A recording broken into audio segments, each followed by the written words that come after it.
What if the key to becoming your most powerful realized version was simply to stop caring? And that, of course, aligns with the principle of the law of detachment, which in short can be summed up by saying, stop being so emotional. And that's an awfully difficult thing to do in life, considering that we are beings that are highly emotional. So what does it mean to actually care? And how do we stop caring in order to become as powerful as we can possibly be? Let's start with 3 simple reasons on why you might care too much. The first one is my absolute favorite. Life has programmed you to be self-centered, which means some way, somehow, in the vastness of this world, regardless of how many other humans you see and how many other proof of life that exists around you, and even if you look out into the galaxies and the stars and the moons and the gods and on and on and on, somehow it is just you in the center of everything, and life is only happening to you.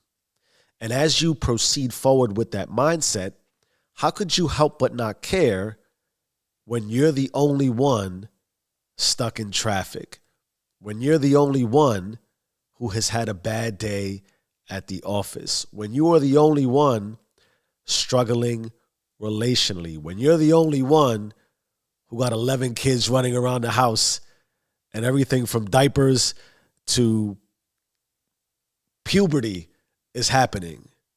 Because, of course, life is just happening to you. And that realization, that interpretation from a mindset perspective will absolutely overwhelm you and make you feel as if there is so much to care about when it's really all out of your control.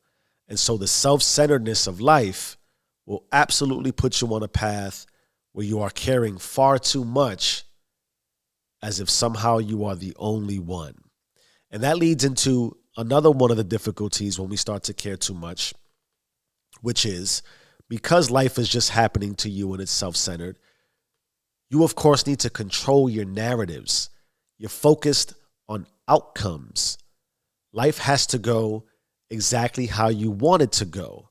And if it doesn't, then something's wrong. You become anxious.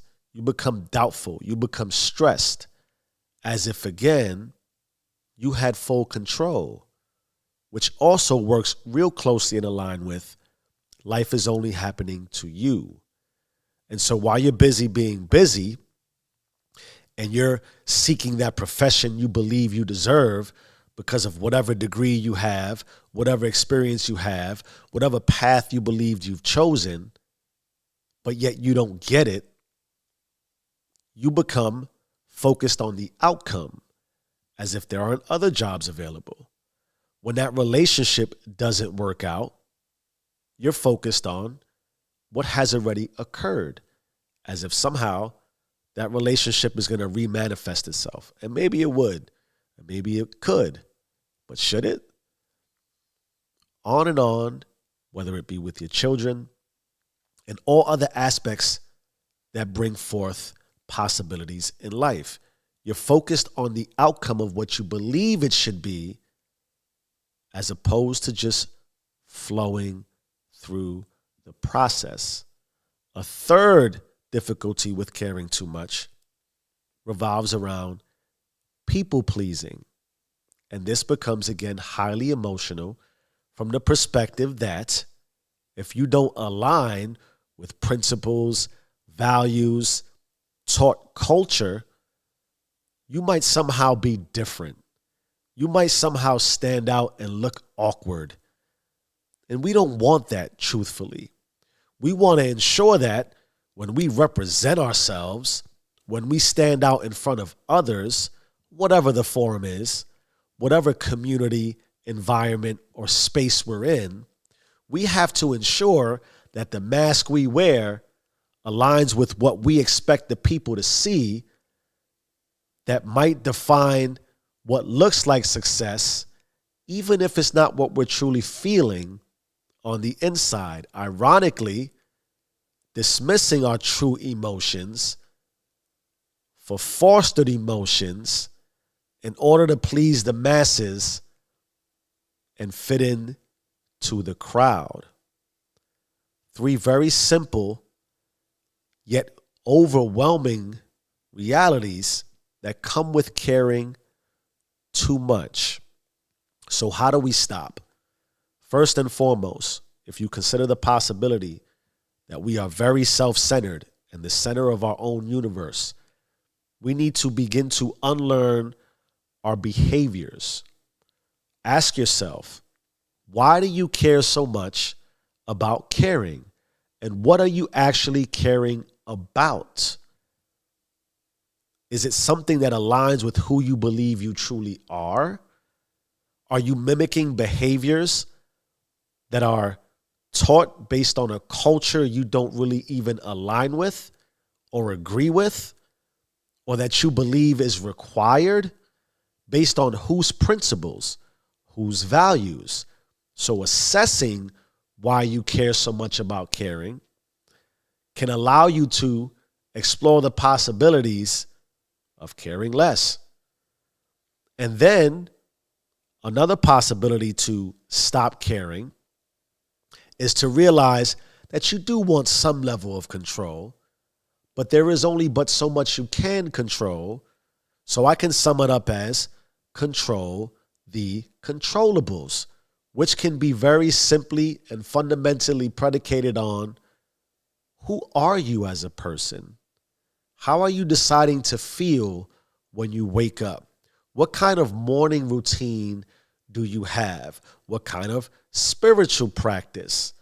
Are you walking by faith and not by sight?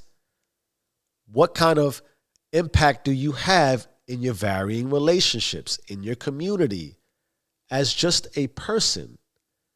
You can only control your controllables, your feelings, your thoughts, your emotions, and your patterns.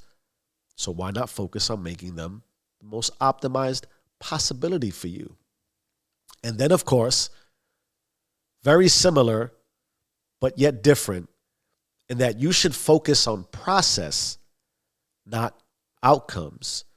So if you're endeavoring out to expand your profession, then enhance your skills.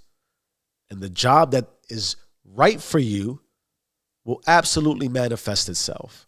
Not when you want it or when you say so, but because that is how the process works. Relationally, same difference. Whatever you're experiencing with whomever you're in a relationship with, at whatever level it's at, whether intimately or in a friendly way, less around people pleasing and more around the process of let's have a real, open, honest, truthful relationship. Outcomes be damned. Because the truth is, no one knows or can control what will happen. What you merely have control over is the output you put forth with mind, body, and spirit. Change your mind, change your life. I am who I say I am. Stay rich.